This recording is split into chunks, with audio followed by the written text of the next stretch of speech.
The collecting hobby is almost entirely opinion-based. One person's taste can, of course, be completely different from another. For example, some people like Ravage, and the correct people like Steeljaw. I'm kidding, of course. Nobody likes Ravage. But there are a lot of figures, particularly in Transformers, that get a lot more hype and conversation time than others, which leads to a lot of hidden gems and forgotten designs that I think deserve to be up there with some of the greats. So let's talk about 5 figures that I think are underrated. To call the Machine Wars a forgotten line of repainted G1 and G2 leftovers would be pretty accurate, but that doesn't mean we didn't get some gems out of it. The basic class Flip Changers were actually really good and fun toys, and some of them saw new life in 2001 under the Robots in Disguise line. Windsheer was one of my favorites of the era, as he was an absolutely badass black, purple, and neon yellow repaint of the Megaplex Megatron mold. These figures posted excellent articulation, and really fun and detailed, handheld weapons that could be stored in their bodies when not in use. But the best thing about them, in my opinion, was the simple transformation.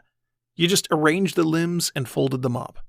This concept wasn't new, but coupled together with all of the above, made Windsheer and those like him out to be some of the absolute best pocket-sized toys a young Transformers fan could ask for. I had so much fun with these figures, and took them everywhere as a kid, because they were honestly just perfect for long car rides, or the occasional living room spanning battle.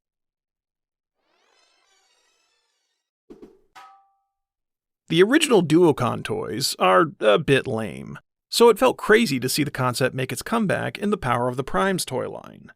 If you picked up the separate figures of Battle Slash and Road Trap, you not only got 2 pretty neat Legends class toys, you also had the ability to combine them into Battle Trap.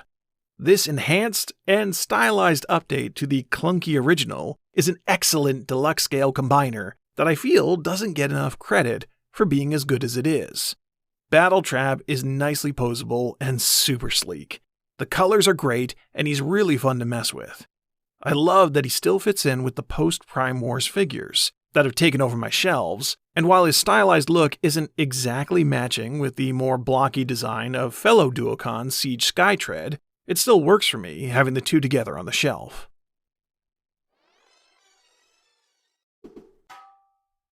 Pipes is one of those characters that I feel is underrated, often overshadowed or forgotten compared to his more famous fellow Minibots, but his toy in Kingdom was great.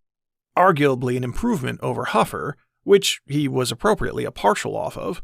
Kingdom Pipes is a beautiful and accurate update to the original screen design that I honestly thought was awesome as a kid. He's just got such a cool look about him.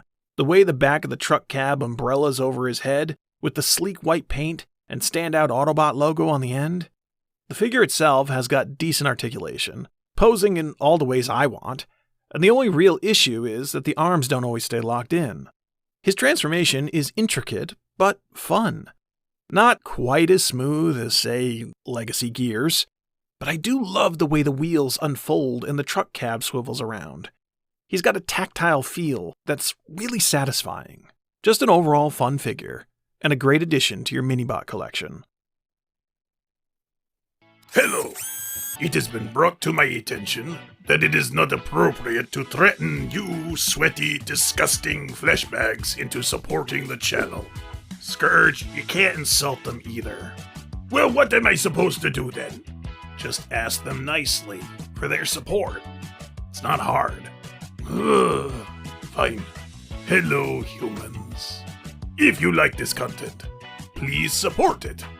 And I promise to not destroy you. Scourge!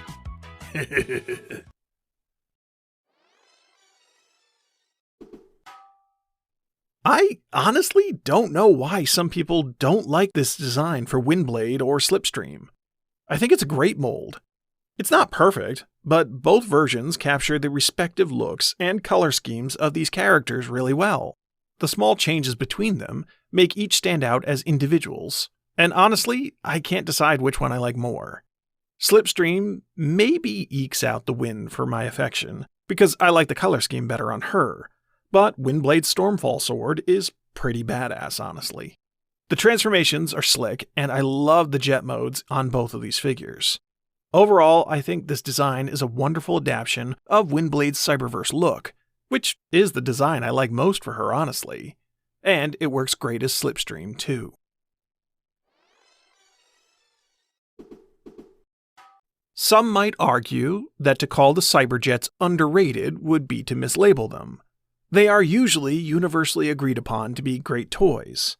But that's kind of my point. No one talks about the Cyberjets, but everyone says, "Oh yeah, they are fantastic," when they get brought up. Specifically, Hooligan is just insanely good, and it's kind of a crime that the design hasn't really been brought back in the modern era. Hooligan has such a classic jet transformer look. With the cockpit chest and the raised shoulder armor, for a 90s figure, the sculpted detail is pretty great. And for a budget price point, he's packed with not only great articulation, but a fun missile launching gimmick. Then there's the extreme 90s color scheme of neon orange and red with black tiger stripes. He just looks incredible. Hooligan's transformation is the perfect balance of simple and effective, and he leaves you with a gorgeous, sleek, and uncommonly low kibble jet mode. I love this design, and feel if we talked about Hooligan and the Cyberjets more, we might see them make a comeback someday.